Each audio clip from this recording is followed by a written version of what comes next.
Hello, this is Ali welcoming you to the 2106th edition of the Enfield Talking Newspaper, Dateline 20th of July 2017. The readers this week are Danny, Caroline, Ali and John, with Peter on the controls. The editor was Phillip, and the production and distribution team is Phillip, Lindsay and Jean. Our title music is Country Rock Polka, composed by Pat Prilly, Fernand Bouillon, Harry Breuer, and performed by Jean-Jacques Perret, and is used with his kind permission. The local news stories that we will be reading come from our local newspapers, the Enfield Gazette and Advertiser and the Enfield Independent, and are their copyright. The events information has been collated by us from other sources. The local news headlines this week include Policing, Councillor's Right to Home Secretary, and Looking Ahead. Before the news, we have one or two special news items and notices. First, the sunrise and sunset times for tomorrow are 5:08 and 21:04. Do get in touch with us to share your own news and special announcements. We'd love to hear from you. If you have any comments about the Enfield Talking newspaper, please phone Diane de Jersey on 020-8805-6578. She is your listener's representative and will be pleased to help you. Now, Danny will read the first item of local news. Policing, Councillor's Right to Home Secretary. Enfield councillors have written to the Home Secretary to ask that policing should be made the utmost priority. Council leader Councillor Doug Taylor and Cabinet Member for Community Safety and Public Health, Councillor Crystal Fonionga, strongly expressed their wish for no more police cuts in the letter to Amber Rudd. They bemoan the historical general financial under-resourcing of policing. In the letter, Mr Taylor and Ms Fonionga explain that the council has funded 16 police officers despite significant cuts to the borough's budget. It is made clear that the deployment of these officers has had a hugely positive impact on tackling crime and disorder. It reads, "It is accepted that police time is taken up less with dealing with recorded crime and more with dealing with vulnerable people. And as we move towards a more victim-focused criminal justice system, the value of this time must be recognised. It is areas like Enfield who will suffer greatly as we have a relatively high level of crime and a high level of vulnerability. Recent tragic events have stretched all agencies, and we do not believe that our police officers can sustain and hopefully enhance their current quality of service without additional funding and support. It would be helpful if you could confirm that there will be no further cuts and that you will support the police by making substantial investment in the funding to the police without delay. Not to do so creates significant risks for our residents. The government has insisted that the Metropolitan Police has sufficient resources despite reductions in funding." And the letter in full from Councillor Taylor and Councillor Fonionga reads as this: an open letter to Amber Rudd, Home Secretary. We are writing on behalf of Enfield Council to strongly request that we receive our full allocation of police officers in Enfield. This is particularly in the light of recent violent incidents, including 2 murders in the first 5 weeks of the financial year and 5 other serious woundings. Enfield has been under-resourced for many years, which is felt keenly by local people and exacerbated by the fact that the resource allocation formula seems to be inflexible and therefore unable to factor in demographic changes of the last decade. These changes leave Enfield greatly disadvantaged, being already heavily damped and with other pressures as we try locally to assist new residents displaced by the changes in housing benefit payments. Even with the financial challenges that we face, we feel strongly that funding pressures should not result in policing numbers falling in London. Enfield's resource demand may not be unique, but we are starting from an already disadvantaged position. We would also like assurances that the government will ensure that the National and International Capital Cities Fund is fully paid out to the capital and that the government repays the £172 million that is owed as part of the cost of policing London as a world-class capital city. We further hope that it's accurate in its calculations around allocation of the police grant across all forces nationally so that we may fully understand the challenges and the associated risks. We raise this as it's understood that the changes in the Home Office police grant allocation formula have been deferred until this year at the earliest, following statistical inaccuracies identified in the government's calculations. We would be grateful for an update on when this will happen. It also appears that the government continues to divert money from the main police grant to other areas of policing, which disguises the real terms reduction in revenue, and last year this reallocated money amounted to £177 million.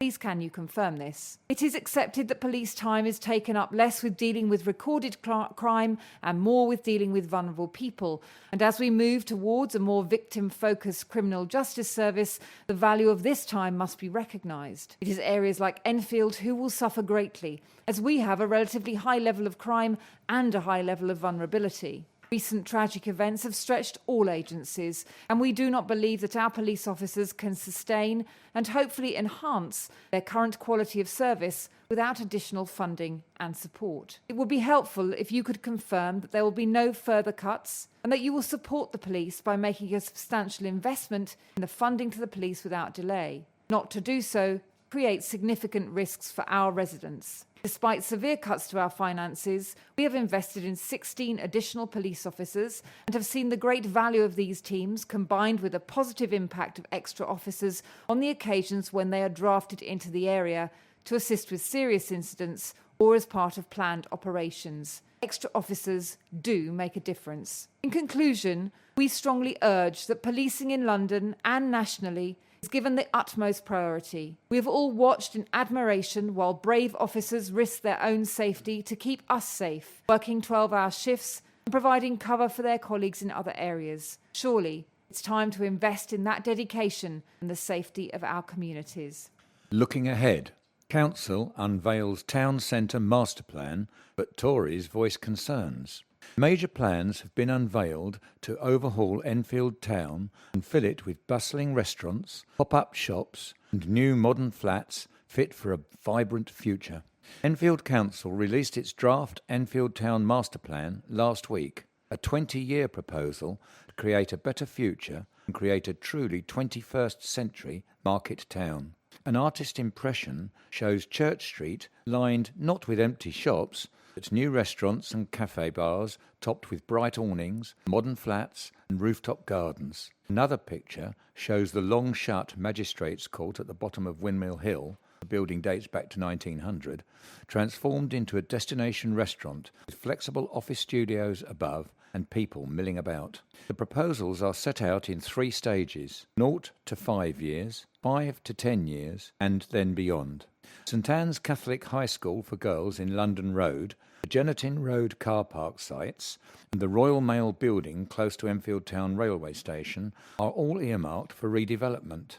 Alan Sitkin, the Council's Cabinet Member for Economic Regeneration and Business Development, said, "The dominant consensus amongst business people, economists and academics alike is that those town centres that will thrive in the future will be the ones that incorporate greater leisure and entertainment. This plan welcomes that vision and tries to lay the groundwork, enabling the people of our borough to benefit from it.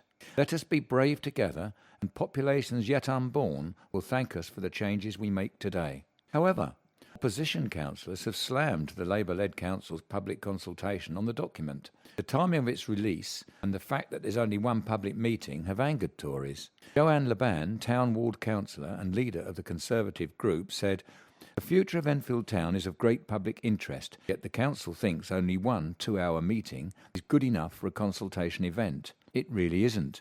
If anything, it is treating Enfield's residents and businesses with contempt. People living in Enfield will have some great ideas about the future of our main shopping area and would love to talk to officers and leading councillors about them. Yes, you can see the plans online, but they aren't the easiest to read, and people will understandably have questions. The draft plan forms the basis for a 6-week consultation period, which started on Monday of last week and runs until 5 p.m. on Monday, August the 28th. There is one public meeting on July the 27th from 6 p.m. to 8 p.m. at the Civic Centre in Silver Street, Enfield Town. A council spokesman said they were looking at extending the consultation period beyond the statutory 6 weeks required to Monday, September the 25th. Libraries renovation almost done. Multi-million-pound refurb for one of the borough's busiest libraries. A multi-million-pound modernisation project of one of the borough's busiest libraries nears completion. Over 20,000 books of all genres were returned to their shelves at Edmonton Green Library on Thursday, July the 13th. A light-filled two-storey building with improved digital access centre, free Wi-Fi and more study space has been created, but is not yet quite ready for the public. Along with a dedicated local history and museum space, there will be additional resources for children and students, and online training facilities are also part of the new cutting-edge library. Refurbishment work on the library is scheduled to be finished by the autumn. Enfield Council Cabinet Member for Education, Children's Services and Protection, Councillor Aoife Orhan, said, Edmonton Library, when completed, is going to be a dazzling example of first-rate library services fit for the future. The library will be unrivalled in its technology, allowing users access to online facilities and training. But we must not forget that at the heart of any libraries are its books. And I am delighted at being involved in the returning of these 20,000 books right back where they belong. When completed, Edmonton Library's facilities will be outstanding, particularly for local students and school children. We are proud to be investing in their future and the future of the area, offering an unrivalled facility for all. Enfield Council is committed to providing a first-class library service which meets the needs of residents across Enfield, so why not pay your local library a visit? Under the terms of the Council's 2015 Library Development Strategy, the intention is to create a sustainable future for the borough's libraries and to help build strong communities. Enfield Council's housing services will remain on the top floor of the new-look building. Edmonton Green Library is currently closed while improvement works continue, and computers can be accessed at Green Towers and internet at 31 in Edmonton Green Shopping Centre. While it is undergoing renovation work, the closest library is on 4th Street. The flagship libraries include those at Enfield Town, Palmers Green and Ordnance Unity Centre. Computer-generated images of the Edmonton Green Library project can be viewed at www.enfield.gov.uk. If you would like to see more information on Enfield's library services, go to new.enfield.gov.uk/services/libraries. You don't have to face PTSD alone. A psychologist who treats patients in Enfield with complex mental health conditions is urging people to look out for signs of post-traumatic stress disorder, PTSD. The anxiety disorder can be caused by being involved in or witnessing a traumatic event such as a terrorist attack, a sexual assault, a robbery, or during military combat. PTSD symptoms can cause flashbacks and nightmares, as well as feelings of isolation and trouble with sleeping or concentrating. These are common symptoms, but should they have an impact on an individual's day-to-day life or continue for more than 3 months, medical help should be sought. PTSD is awful, and people shouldn't have to cope alone, said Jennifer Hall, a clinical psychologist with the complex care team at Chase Farm Hospital in the Ridgeway, Enfield. The service, which is run by the Barnet, Enfield and Haringey Mental Health NHS Trust, provides treatment and support for patients with complex conditions. PTSD is debilitating, makes you feel on edge, and gives you nightmares. People will struggle to sleep and will struggle to think about anything else, explained Ms. Hall. Anyone who has been through or is going through PTSD will feel very vulnerable and confused and should seek support from their GP. Ms. Hall highlighted the importance of continuing with hobbies and activities which provide a sense of achievement as well as receiving support from family and friends. These things can help your symptoms to improve, she added. The Enfield Complex Care Team provides a range of treatment for dealing with PTSD, which can be treated in 3 stages. The first phase of treatment offered to patients comprises group sessions to help manage the symptoms, followed by one-to-one sessions with a trained trauma therapist such as a clinical psychologist. The patient is asked to talk through the traumatic event, which is part of recovery and helps the brain process the trauma. The third stage is helping the patient back into the community and reconnecting with their identity after the trauma by thinking about their future. There are misconceptions surrounding PTSD. Many people assume that the traumatic event can simply be forgotten, or a person can forget and move on. If a loved one has been in a traumatic event, they are feeling anxious, just remember that how they are feeling is out of their control, added Ms. Hall. Anyone concerned about PTSD should speak to a GP who can advise on the different PTSD services available in the area. Council in drive to weed out illegal tobacco.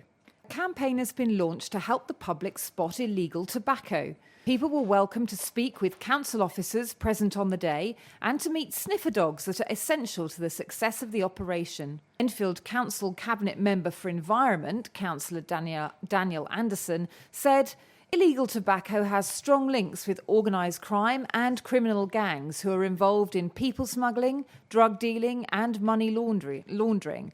In addition, those selling illegal tobacco often target children and young smokers. Criminal networks are said to be earning more than £100 million annually from trading in illegal tobacco. A third of London smokers have said they've been offered illegal tobacco in the last 12 months. To report sightings of illegal tobacco, email trading.standards@enfield.gov.uk or call the Citizens Advice Consumer Helpline on 03454 04 05 06. Or finally, go to www.londontradingsstandards.org.uk/report-consumer-crime. Student Amber on course for intern trip to Shanghai. A new graduate is looking forward to jetting off to China after securing a 2-month internship to gain international experience at a finance company. Amber Sinclair Alexander, aged 23, has been studying for a joint honours degree in French and Accounting and Finance, spending 2 years at Aberystwyth University in Wales and her final year in France. Amber of Felixstowe Road, Edmonton, will fly out to Shanghai next month, where she will gain experience at an asset management firm. "This is an amazing opportunity," she said. As a joint honours student, it can be tricky to gain equal experience in both subject areas, as they are both quite different. The Generation UK internship programme is funded through the British Council, which provides placements and academic scholarships to UK students in China. As an intern, Amber will attend conferences, telephone clients, help managers with day-to-day tasks, and have a chance to pitch ideas to help build the company. She will also learn Mandarin Chinese, which is spoken by more than 1 billion people in China, and which will be an impressive skill to show prospective employees when she looks for a job as a chartered accountant. I think they mean employers. "It will be a culture shock at first," explained Amber, who will be provided with the hotel accommodation during her stay. She will explore the city's landmarks on day trips with other interns. She has spent her 3rd year of university in Perpignan in southern France, teaching English to French students. She speaks fluent French, which she said will be useful on her placement, as it is spoken by colleagues at the firm as well as English. Amber, who graduated this week, said she was shocked when she discovered she had been selected for the internship. "I was grateful when I found out that there were only 6 people chosen from my university," she added. Professor Joe Crotty, Director of the Institute of Business and Law at Aberystwyth University, said, "Amber's feat in securing the Generation UK internship is testament to the success of this strategy. We know that she will make good use of this opportunity and act as worthy ambassador for the department and the university." Police horses lend helping hands. 2 4-legged guests caused quite a stir as they galloped through the main gates of an Edmonton primary school last week. Sebastian and Lucy, from the Metropolitan Police Mounted Branch, were at Cuckoo Hall Academy to the delight of more than 100 excited children from reception and Year 1 classes. The visit was part of a special week at the school in Cuckoo Hall Lane, during which pupils learned about the emergency services and how they help the community. The 12-year-old horses, each measuring 17 hands, were the star attraction as police officers took questions about the animals. Nursery and early years manager Lydia Maria Pavlou, who organised the visit, said, "It is important that the children understand the vital role and the contribution made by the emergency services. It was quite a sight for them to see the horses riding into the academy. All the children were able to go up and stroke the horses, something most of them had never had the opportunity to do before. Children heard that it takes 6 months to train a police horse, and many of them come from Ireland. The Mounted Branch is the Metropolitan Police's oldest section, having been formed in 1760. The horses are now largely used for ceremonial events and crowd control at football matches and other public gatherings involving large numbers of people. The fire brigade and the lifeboat service also visited the school to explain to the children what they do." Enough's enough for Chrissy. A long-suffering boutique owner who blames Cycle Enfield for a slump in business has put her shop on the market. Chrissy Adamu, owner of Pussybow, a ladies' fashion boutique in Green Lanes, Winchmore Hill, opened just under 2 years ago. Things were going well, she claims, until March this year, when barriers went up outside her shop and parking spaces disappeared, prompting a collapse in trade. Works are preparations for the installation of cycle lanes throughout the borough, with cycling routes running down either side of the A105. Ms. Adamu refused to pay her business rates from April and was taken to court last month by Enfield Council. Magistrates agreed to freeze the payments while she tried to find a solution. She said, "We are all in different situations, everyone's business rates are different, but one thing we all share is the suffering that Cycle Enfield has caused. There's no empathy from the council. They are ploughing ahead with Cycle Enfield. They don't care if small businesses are closing. I know of 3 others who have gone. I'm putting 3 kids through university single-handedly, and I can't afford this loss of business. That is a direct result of the work. They haven't even started digging up the road yet, but the barriers have been there for 7 months." The £42 million Cycle Enfield project to build a network of cycle lanes has triggered bitter arguments between Better Streets campaigners, shop owners and the council. As Adamu said, "I don't want to go, but what I can't do is get into any more debt because of the shop. I went to the magistrates' court with all my till receipts and pictures of the works, and they were sympathetic. I told the truth. I believe I should not have to pay business rates when they are stopping deliveries to the shop and customers from coming in. It's just not fair. Small businesses should be admired, not neglected. They're the personalities of the high street." A council spokesman said that last week the Valuation Office Agency agreed to reduce rates of those affected by 10%. He added, "Cycle Enfield is a once-in-a-lifetime opportunity to rejuvenate the borough and dramatically improve our town centres for generations to come. To that end, there is an inevitable degree of disruption while the works are being carried out, as there is with all major construction works. However, while we appreciate the disruption, we cannot and will not condone any business that refuses to pay business rates, and we will take any and all necessary action necessary to recoup the money owed to the council." We wrote to all businesses in March to advise them they needed to contact the Valuation Office Agency to appeal against their rateable value if they felt that they should be eligible for business rate relief. Youngsters' silver lining. Primary school youngsters triumphed to win silver at a mini Paralympic sports tournament. Pupils from Eastfield School in Eastfield Road, Enfield Highway competed against 21 rivals at the Panathlon London and South East primary finals at the Queen Elizabeth Olympic Park in East London. The competition is run by the Panathlon Challenge charity, which provides sporting opportunities for young people with disabilities. Competitors took part in a number of sports at the tournament, including football, new age curling, table cricket and bocce. The competition has been funded for the past 4 years by the Wembley National Stadium Trust. The Panathlon competition gives our students a lovely sense of teamwork, said Leanne Judd, teacher and science coordinator at Eastfield Primary. They're able to go to lots of places and compete against other schools with similar abilities. They really cheer each other on. It gives them a sense of pride, and the rest of the school is really, really proud of them. North Mid Appeal. North Middlesex Hospital has launched an appeal to raise funds for a vital new radiotherapy machine. The target for the radiotherapy charitable appeal is £1.5 million. Libby McManus, Chief Executive, said, "I am delighted to launch this appeal. Having the new CT scanner will ensure we can meet future growing demand and increase our diagnostic capacity. High-level scanners cost upwards of £1 million, and we need continued support if we are to carry on giving our patients the very best in world-class diagnostic facilities. To donate or learn more about the campaign, visit the My Donate page. The North Mid Radiotherapy Fund website. Contact northmid.radio-therapy@nhs.net or finally call 020 8887 3991. Millfield Show helps to break down barriers. Young performers showcased their talents on stage for an entertainment spectacular last week. Breaking Barriers and Building Futures featured a range of performing arts at Millfield Theatre in Silver Street, Edmonton on Thursday. The show was run by the Godwin Lawson Foundation, which was set up by Yvonne Lawson, 47, whose 17-year-old son was stabbed to death in an unprovoked attack 7 years ago.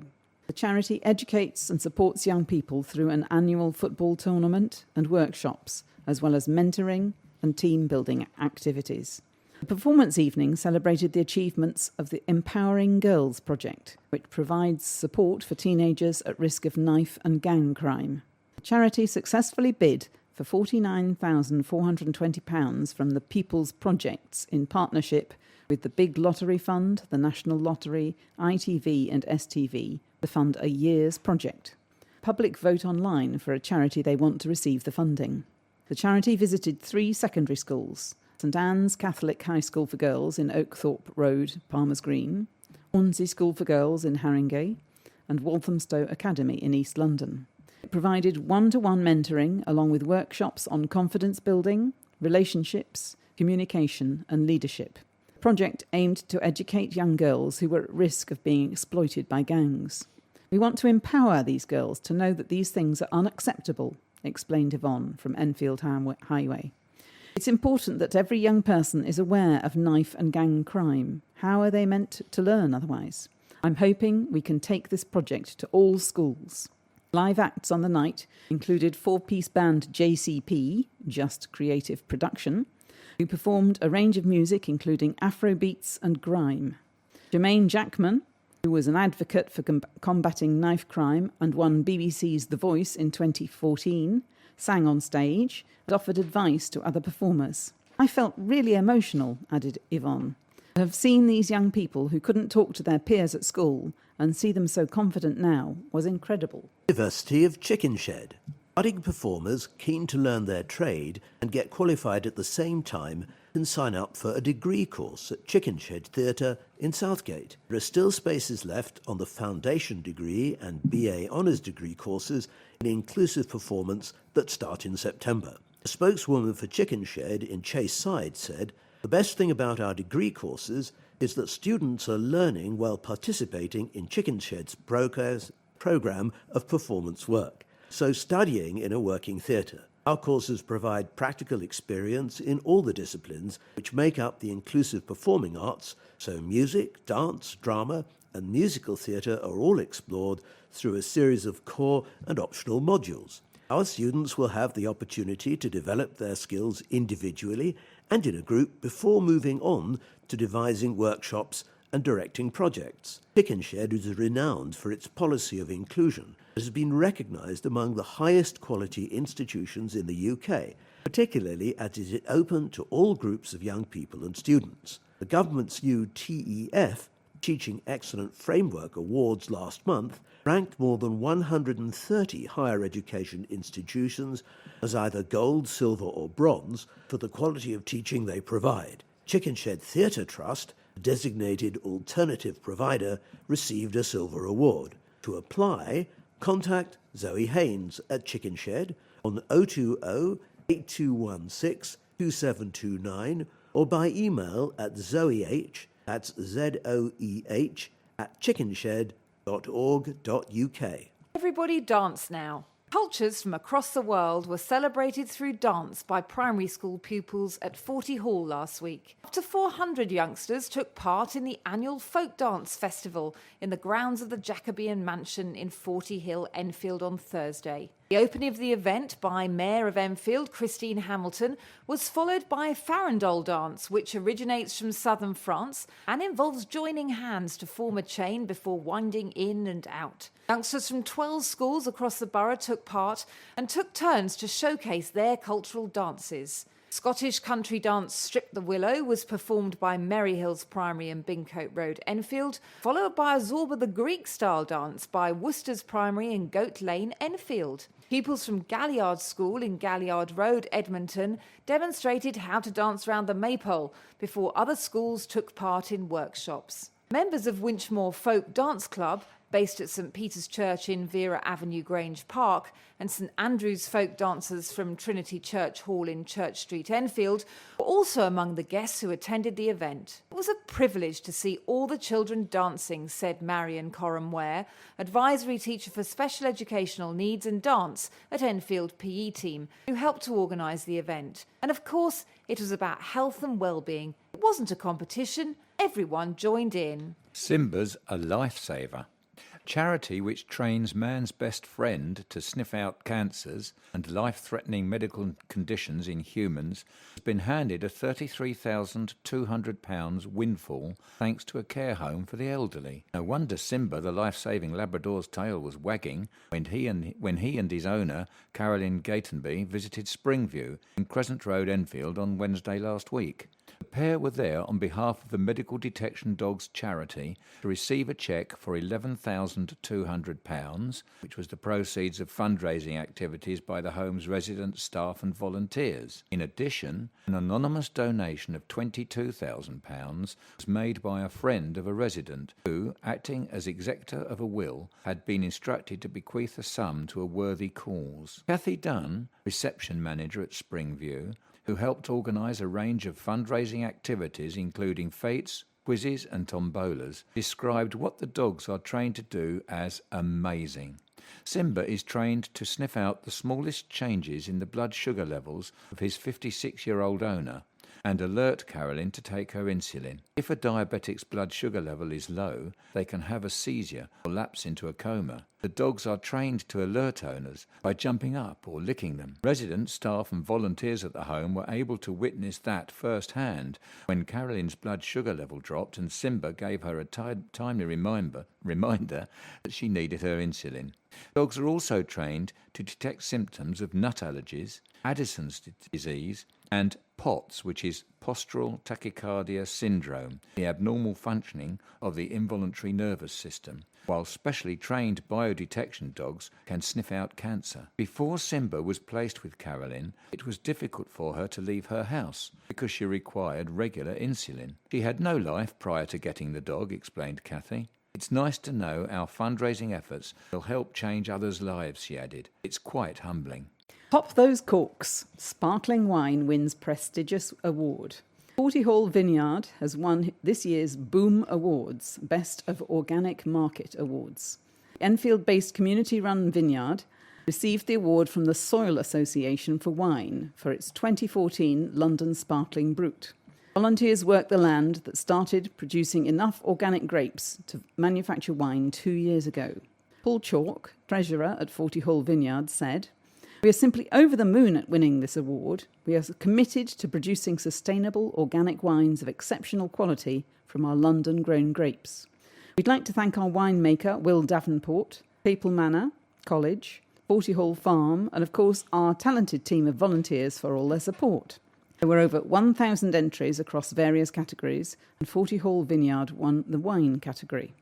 A judging panel of expert chefs, journalists and retailers made the decision about who won. Borough Market was the venue for the awards ceremony. Jenny Patton, Forty Hall Vineyard volunteer, said, "Our volunteers enjoy working with nature, and I always enjoy the surprised face of someone who samples our organic London-grown wine for the first time." Team does ice job to win UK skating title. An ice skating team has finally been crowned champions in a national competition after 23 years of trying. Lee Valley Skating Club beat more than 400 rivals to come out on top of the In the Mid multidiscipline national team challenge nearly a quarter of a century since it first competed. Judged by top officials from the UK and Europe, the competition is points-based across categories including free skating, dance and synchronizations. A big showstopper finale, hosting up to 30 skaters from the same club, ends the competition. Alan Seabrook, General Manager at Vibrant Partnerships with responsibilities for Lee Valley Ice Centre, said, "Lee Valley did brilliantly, and we're all proud of the fact that after 23 years, we are the champions. All the skaters in the team have worked really hard."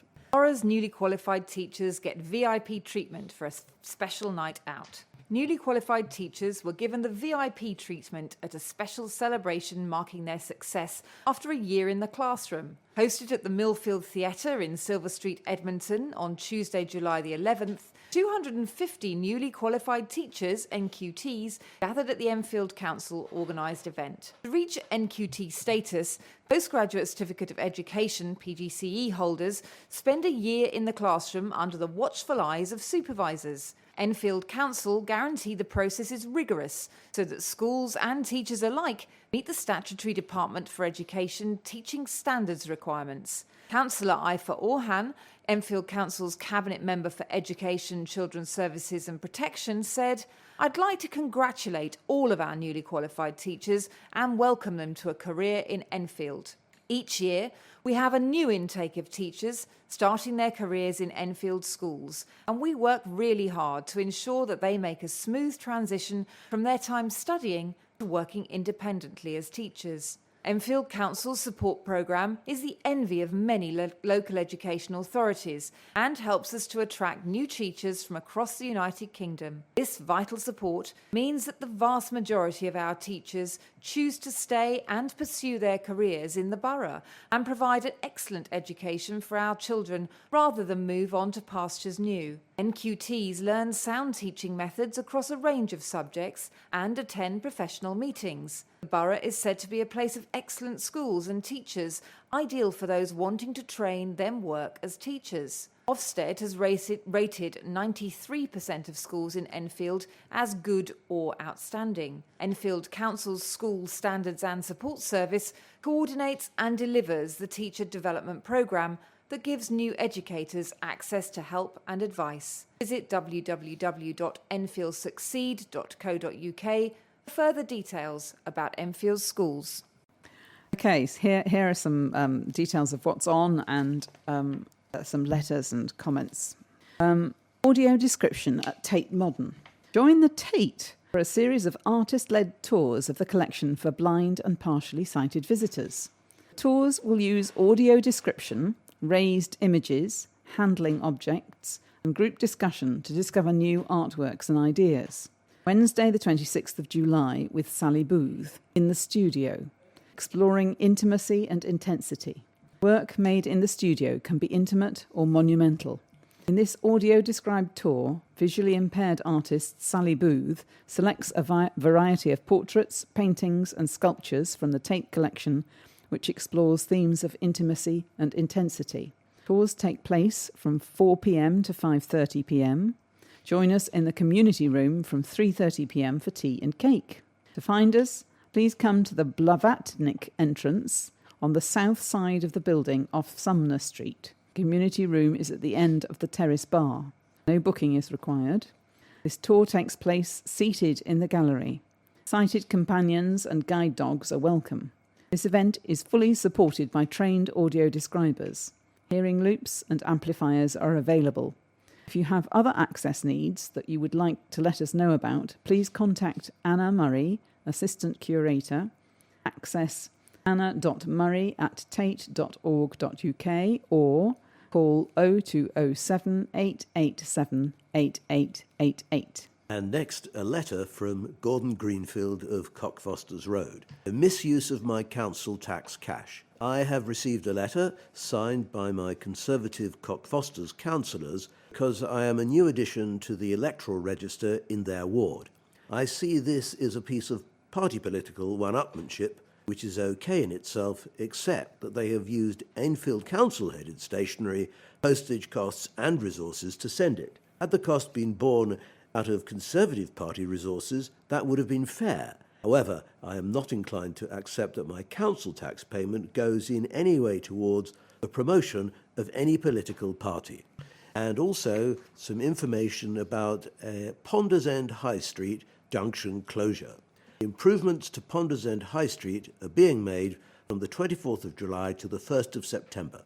The works will mean the junction of Ponders End High Street with Derby Road, Lincoln Road and South Street will be closed for this 6-week period. Signposted diversions will be in place for vehicle drivers, and the 191, 279, N279, 349, 377, 491 buses will be rerouted. There will also be a free shuttle bus between Ponders End Station and Tesco during the closure period. The stretches of Derby Road, Lincoln Road and South Street leading to the High Street will be access only during this period. There will be no changes to pedestrian access. For more information, please visit www.enfield.gov.uk/Ponders End, or if you do not have access to the internet, please call 020 8379 1000. Explore the common threads. Forty Hall delves into identity through textiles. Forty Hall's latest art exhibition features the work of a multidisciplinary fine artist and comprises a mixture of textiles, printmaking and object making. Because Ahmet's Points of Juncture is taken from his 2016 show Thread is Thought, and two specially commissioned pieces also draw inspiration from Forty Hall's rich textile history. The nature of Cos's work is centred around the body. Some of his works are displayed as embodiments in the form of casts of his body. Other times there's an absence of the body and it's either implied or related to a specific space. His artistic practice represents parts of a body making references to human activity and the human condition that are ever present in the way he uses metaphors to shape his work, be it object-based, two-dimensional, or something in between. The new works also take inspiration from Forty Hall's building and the success of its former owner, Sir Nicholas Rainton, who made his fortune trading textiles across Europe.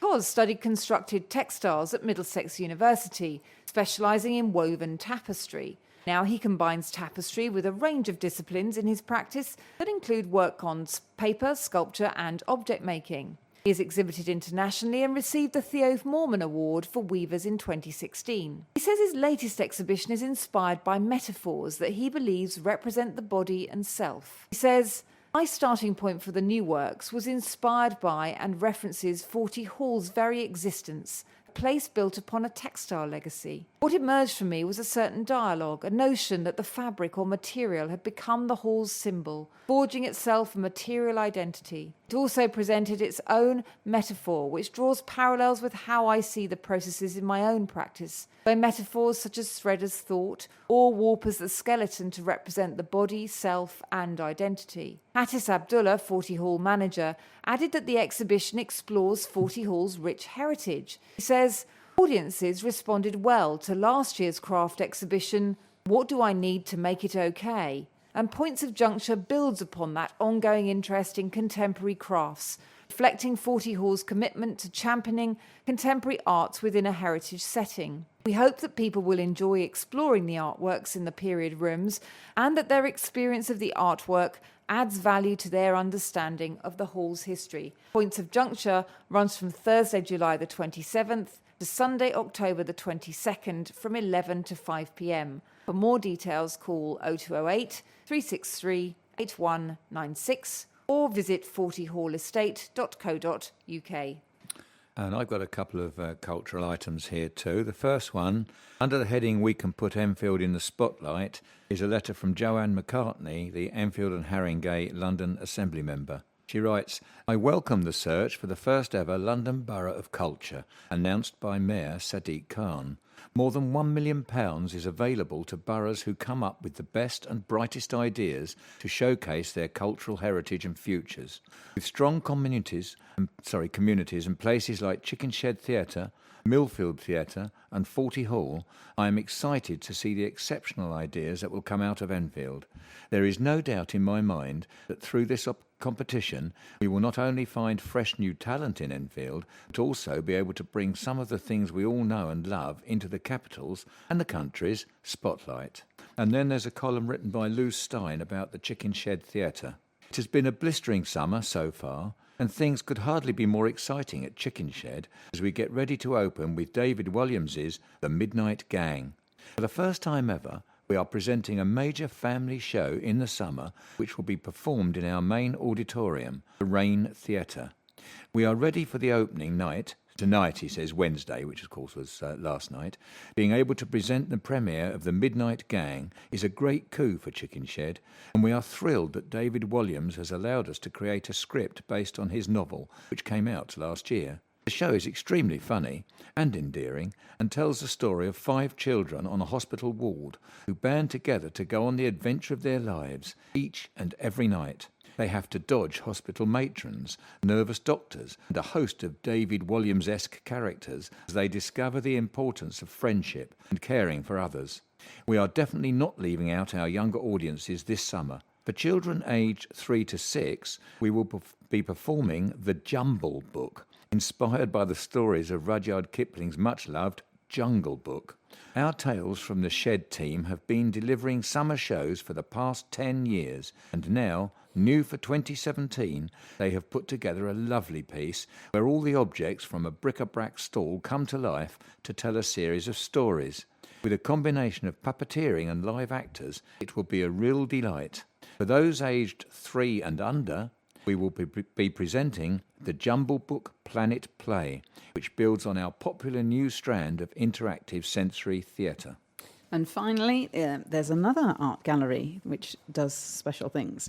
Art Through Words at the National Gallery. Each last Saturday in the month, except for December, the National Gallery holds Art Through Words, a free description session for blind and partially sighted people. The next session is on Constable's Stratford Mill on the Saturday, the 29th of July. So it's at the National Gallery, which is Trafalgar Square, and the nearest tube is Leicester Square or Charing Cross. You need to meet at the Sainsbury Wing information desk just before 11:30 a.m, and you'll be taken to the room where the session will be held. Visitors are given a detailed verbal description of the painting, after which the group will visit the gallery to where the painting hangs. Art Through Words is free, but visitors are advised to book in advance to guarantee a place. To do this, telephone 0207 747 2864 or email education@ng-london.org.uk. High jumper Grab Arts gains second. Uja shines in Diamond League 100 metres. Enfield and Haringey's Athletics Club star CJ Uja set a new meeting record as he stormed home at the latest Diamond League event. Uja ran under 10 seconds in Rabat, Morocco, which secured his third 100-metre league win of the season.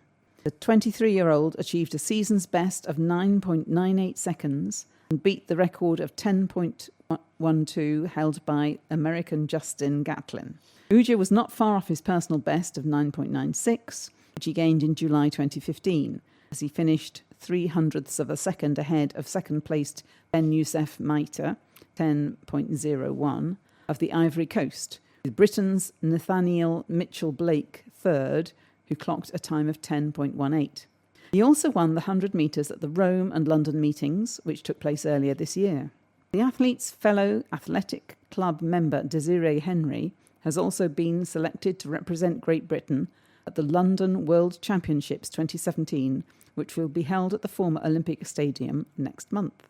Henry was handed the third 100-metre berth through the selection after failing to gain automatic selection at the trials. In the men's high jump, Enfield-born Robbie Grabarts finished second behind Andriy Protestenko with a leap of 2.27 metres. This result was added onto his fifth British title he won earlier this month, as the high jumper's confidence continues to grow. The win allowed him to book his place as the only male high jumper for Britain at the London World Championships. Clearing a height of 2.26 metres, it was 2 centimetres better than his best at his previous meet.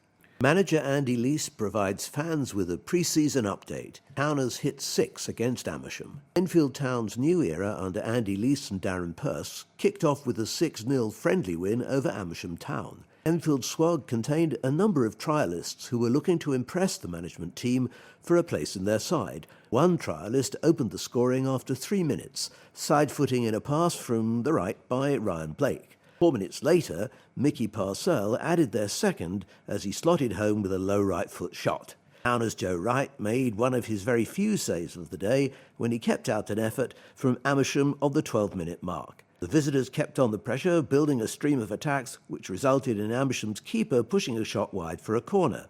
Blake made it 3 in the 39th minute, when the home side's keeper spilled the ball, and another trialist made it 4 3 minutes before the break, netting the ball in from the left. Least made a number of substitutions as he experimented with various ideas and formations. 2 further goals were added to the away side's tally. Another trialist notched number 5, and the 6th goal was scored by substitute Harley Hagg 10 minutes from full time. Drew Roberts hit the post in the dying minutes as he should have made it 7 just before Wright kept out another shot as the game drew to its conclusion. Assistant manager Purse said after the match it was good to get some game time as players get to know each other better. Tuesday's home game against Chelmsford City will prove a much sterner test.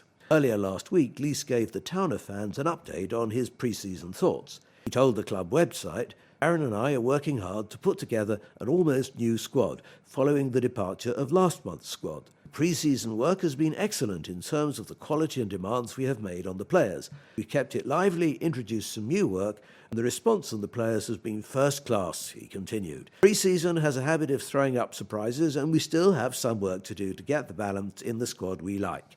We'll be in touch regularly during the season, primarily through programme notes and online. Aaron and I are also happy to field any questions you might have in the Butler's Bar after home games, or indeed in clubhouses away from home.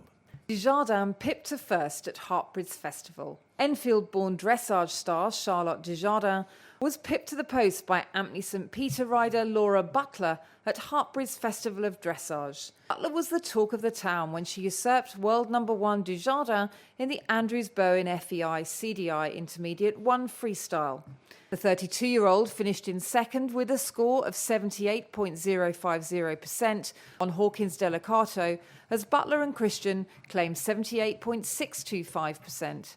Although it's not her usual place at the top, the result still puts Desjardins in good stead for the upcoming European Dressage Championships team selection. The competition is set to take place in Gothenburg, Sweden, during the week of August the 22nd to the 27th. Desjardins, who is the most celebrated British dressage star in the sport's history, along with her former horse Vallegro, was winner of the Olympic, World and European titles. Following his retirement, Vallegro has turned his trade to show jumping. And now some cricket. Victory sees Winchmore Hill remain top of the table. Winchmore Hill took another step towards securing promotion from Division 3 of the Kingspan Middlesex County Cricket League by easing to a 114-run victory at home to Brentham on Saturday. Facing a side who still harbour outside hopes of promotion, Hill dominated from the moment that Morgan Pryor, with 44, and Tobias Claridge Hoare, 33, joined forces in an opening stand of 84. A flurry of wickets saw them slip to 106 for 5, but Jack Irwin, with 32, and Chris Chapman, with 21, added 52 for the 6th wicket, and the hosts were able to make 208. Parijit Khurana, who took 5 for 48, shone with the ball for Brentham. It soon became apparent that Hill had scored more than enough runs as wickets began to tumble from the start of the visitors' reply. James Shepherd, who took 4 for 53, troubled all the batsmen as he bowled unchanged through the innings, while skipper de la Rey Terblanche returned the remarkable figures of 4 wickets for 5 runs from 8 overs, as Brentham ended up being bowled out for just 94. The victory saw Hill extend their lead at the top of the table to 3 points, while they are now a massive 36 points clear of third-placed Wembley. Elsewhere, Enfield remain in the second promotion place in Division 2, despite having to settle for a winning draw at home to lowly Hornsey.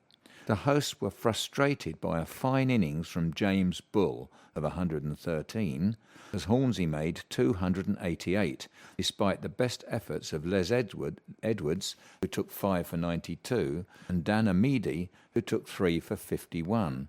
Enfield lost 3 early wickets in reply, but Chris Long played superbly to bat throughout their innings and end on 117 not out. Neil Tilley with 37 and Kyle Bacchus-Brown, 48 not out, gave him excellent support.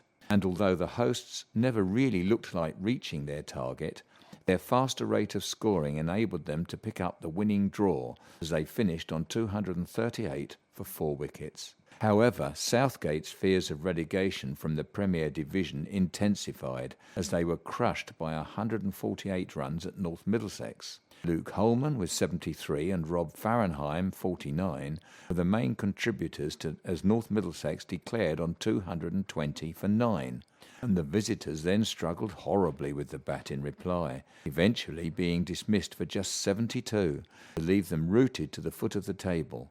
Adam Price, with 4 for 13, was the pick of the bowlers. Southgate go to Shepherd's Bush on Saturday, while Enfield visit Indian Gymkhana and Winchmore Hill host MTSSC. We've reached the end of our programme for this week. Thank you for listening. So, from the team of Danny, Caroline, John, Ali and Peter on the controls, it's cheerio.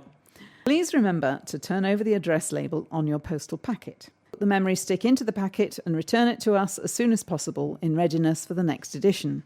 Don't forget you can call Diane de Jersey regarding any help you may require in connection with Enfield Talking newspaper on 020 8805 6578. Coming up next, the latest news and